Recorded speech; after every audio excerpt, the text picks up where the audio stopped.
ano? Nagpunta. Kahit doon kami sa amin, mailigo sana kami. Nakita namin na ilunod na siya. Kagabi pa yan?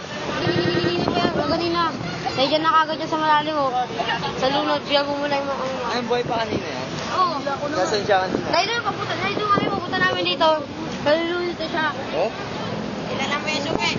Kagabi na ilinis Wala ko ba? eh. Buntis yan eh. Oo. Oh, balo yun eh. Ay, gabi dun eh. Babae? Buntis ka.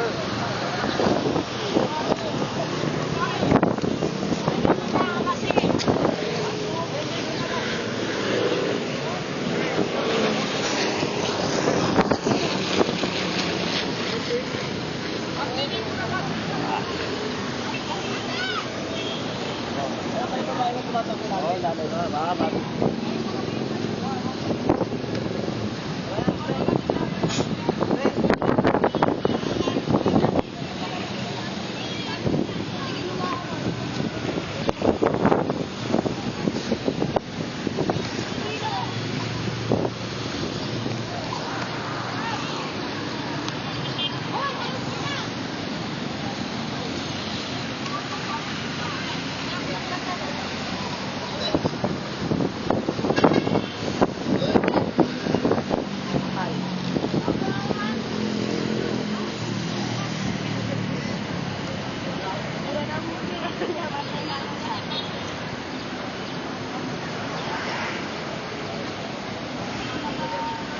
Kapag